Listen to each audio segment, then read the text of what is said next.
Hey everyone, this is the Focus Spender, and today I'm going to be giving you an update on my $15 a week M1 Finance investment portfolio. But first, if you're new to my channel, I would love for you to subscribe. My channel is all about getting out of debt, staying out of debt, organizing your personal finances, and increasing your net worth. And if you'd like to follow me on social media, you can find me at Focus Spender on Facebook, Instagram, and Twitter. Now let's get started. Okay, so about a year and a month ago, I decided to open an account with M1 Finance, and I created a portfolio with I think 10 or 11 different companies that I was buying shares in on a weekly basis. And the way M1 Finance works is that you create a pie, like a pie chart, and you create slices of that pie. And for each slice of that pie, whether it's 10%, 8%, 5%, that's how much it will invest in the companies of your choosing every single week. So I have a pretty conservative pie. I decided to look for companies that had a long track record for the most part. I also picked stocks that offer dividends. So I really was looking for something conservative, but then I had a couple of wild cards in there just to see what would happen. The way I funded the account is that I put in $500 to start, and then after that $500, I put in $15 every week, so about $60 a month. So let's go to my account to see how I've done. So here is my account. As you can see, my current account value is $1,499.98, so just about $1,500.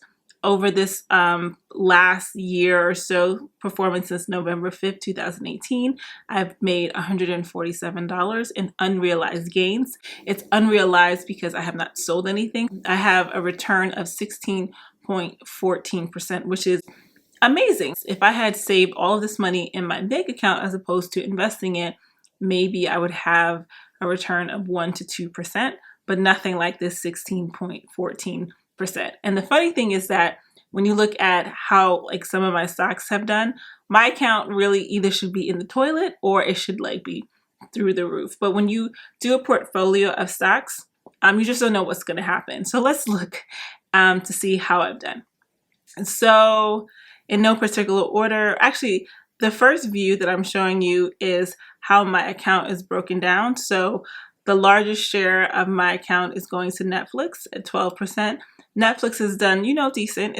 It's gone up 19.61% in value since I've had the account.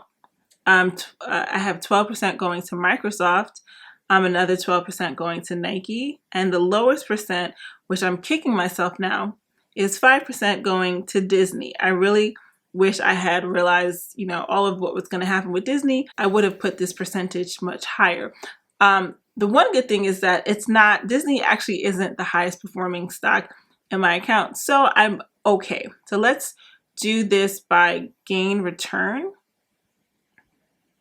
So the winner in my account is Apple. This stock has gone up 77.65% in gains since I started buying shares in the company.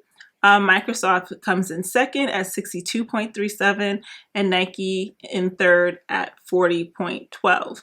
So again, as you can see, my account has gone up 16.14%. Based on looking at how these have performed, you would think my overall value should be much higher. But I had a couple of ones that didn't do as well.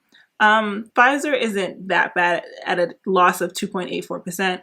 Simon Property Group, which is like a hotel company, they own hotels and things like that. They've gone down 16.66%. Canopy Growth Corporation has gone down 48%. So this has been the biggest loser in my account. So a while ago, I realized that Canopy was probably going to go down and continue going down because a lot of companies that produce cannabis, they haven't been performing that well. So what I did, as you can see here, it says 5% is my target and 10% is my actual. So my actual pie, 10% is going to Canopy, but I want my portfolio to only have 5%. So at some point when I realized how Canopy was doing and that it wasn't going to do much better for right now, I decided I didn't want to sell my shares, but I wanted to rebalance my account a little bit. So instead of going to rebalance, I went to edit. And then this at the time was saying, this at one point said 10%. So I reduced it down to 5, and then I increased my percentages in other companies by 1%. So maybe Johnson & Johnson was 10 or 11 and I increased it to 12. Same thing with Microsoft and same thing with Netflix. So that meant that going forward, whenever money was invested into my account, a smaller percentage was going to Canopy Growth Company, Canopy Growth Corporation than had in the past. So that's pretty much it with my M1 Finance account. I'm really happy with it. I really like the fact that I can create my own little portfolio, just like someone that's managing a hedge fund or a mutual fund does. I can create my own portfolio and see how it works out for myself. And overall, I'm very satisfied with my results. I'm not sure if I'm gonna increase how much I am putting into this pie. I might, but the one thing I want to do next is try out a pie that they have made to see what performs better. Can I beat the professionals? I'm not sure. But if you would like to try out M1 Finance, I will be sure to leave a link in the description box below. I hope you enjoyed this video and I will see you next time. Bye-bye.